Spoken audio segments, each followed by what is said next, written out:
साथीहरु नमस्कार।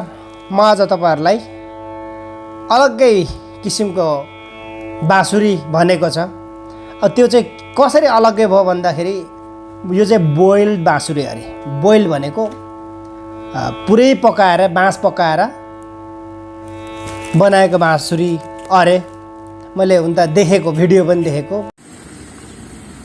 ल हेर्नुस् है, यो मज्जाले हरियो बाँसलाई चाहिँ नि पकाएर भित्रको पानी पुरै निकाल्दैछ। त्यसो गर्दाखेरि बाँसुरीको ट्युन राम्रो हुन्छ अरे पकाइरहेको। त यसको म फ्लुट अनबक्सिङ गर्न लागिरहेछु।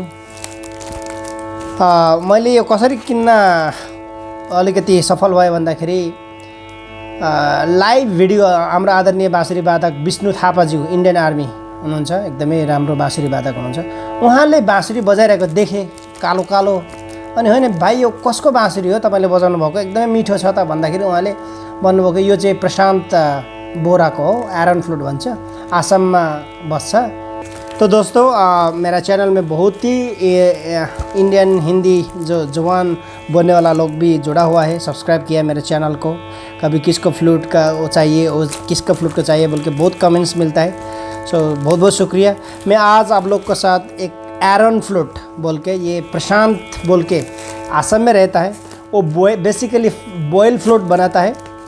बॉयल फ्लूट क्यों बनाता है बोलेगा तो इसका जो ट्यून एक होता है वेदर का वजह से उतना चेंजेस नहीं होएगा, और जो इसका एक फ्लूट का सस्टेनेबिलिटी और उसका लाइव लंबा देर तक एक रखने के लिए ये बॉयल करता है। मुझे बोला है, मुझे तो उतना पता नहीं था। सो देखते हैं ये कैसे है, इसका ट्यून कैसे, आप लोग भी थोड़ा बताइएगा, ठीक है जी। तो मैं एक्चुअली दुबई में रहता हूँ। अगर आप लोग को किसी का फ्लूट बेचना चाहते हो तो मुझे कांटेक्ट संपर्क कीजिए। मेरा संपर्क नंबर जो रखा है, फेसबुक पे मैं संपर्क कर सकते हैं, मुझे व्हाट्सएप में भी संपर्क कर सकता है। सो मैं आज ये फ्लूट को ओपन करने जा रहा हूँ।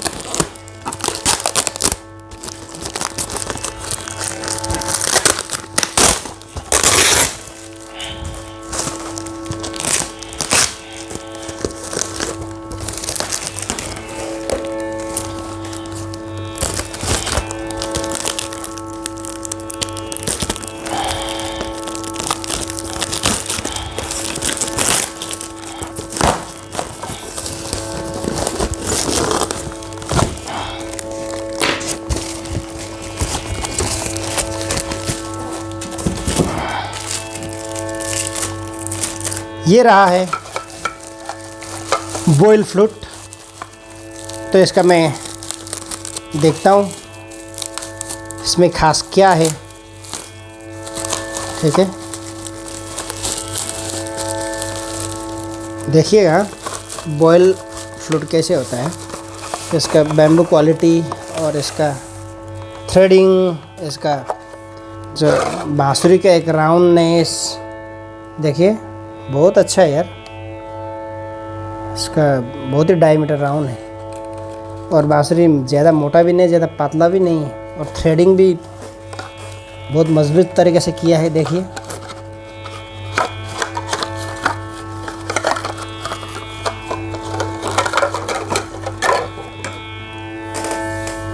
तो ये देखिए ए स्केल का है, देखिए मजबूत, बहुत स्ट्रॉन्ग एज्ड।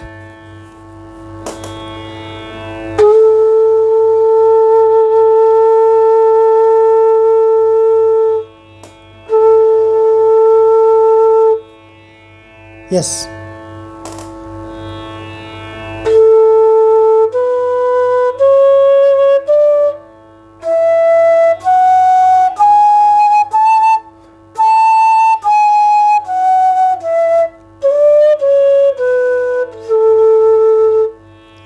इतना बजाएगा तो भी आपको पता चल गया ये फ्लूट का क्या ट्यून है, कैसे है।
म त डुबेछु यसमा।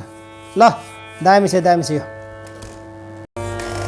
ये सांप है, इसका ये सांप चेक करते हैं। बहुत ही बैम्बू देखिए राउंड है और वुडन कोक लगाया है। और देखिए ये भी बहुत ही ज़बरदस्त, ऐसा होना चाहिए फ्लूट। बहुत ही अच्छा खूबसूरत है, एज्ड बैम्बू है। देखिए यहाँ ये सांप है।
क्या बात है। यो चाहिँ सी मिडल हो, बाँसुरी हेर्न सक्नुहुन्छ है। ठिक छ बाँसुरी।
क्या बात।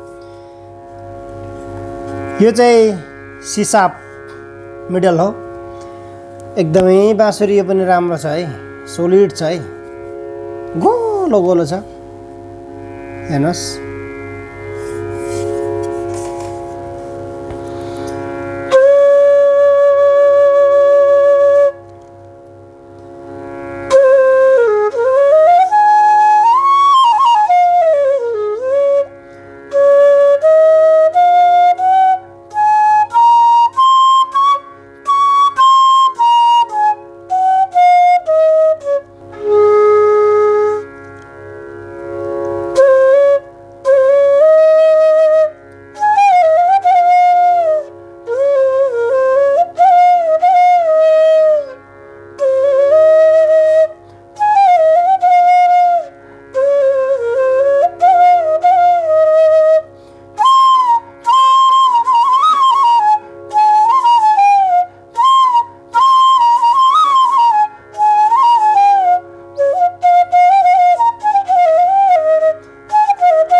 यो चाहिँ डिसअप मिडल हो, यो पनि लास्टै नै राम्रो छ।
यो चाहिँ तपाईँको एफ सार्प मिडियम हो, हेर्नुहोस् है, एफ सार्प मिडियम बाँसुरी।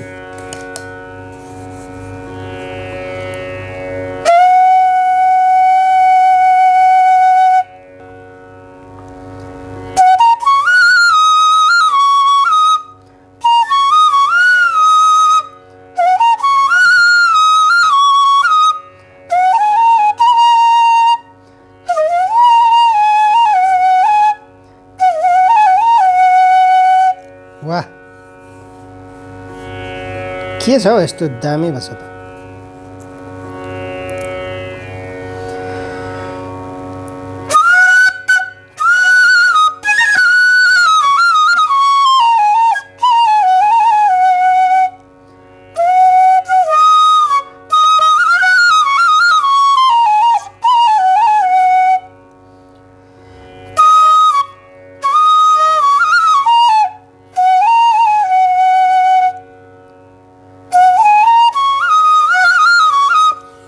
एउटा आदरणीय हाम्रो स्वर्गीय जेबी टुहुरेको गीत, उहाँको सम्मान स्वरूप 1-2 महिना भयो उहाँको निधन हुनुभएको, उहाँको सम्मान स्वरूप है।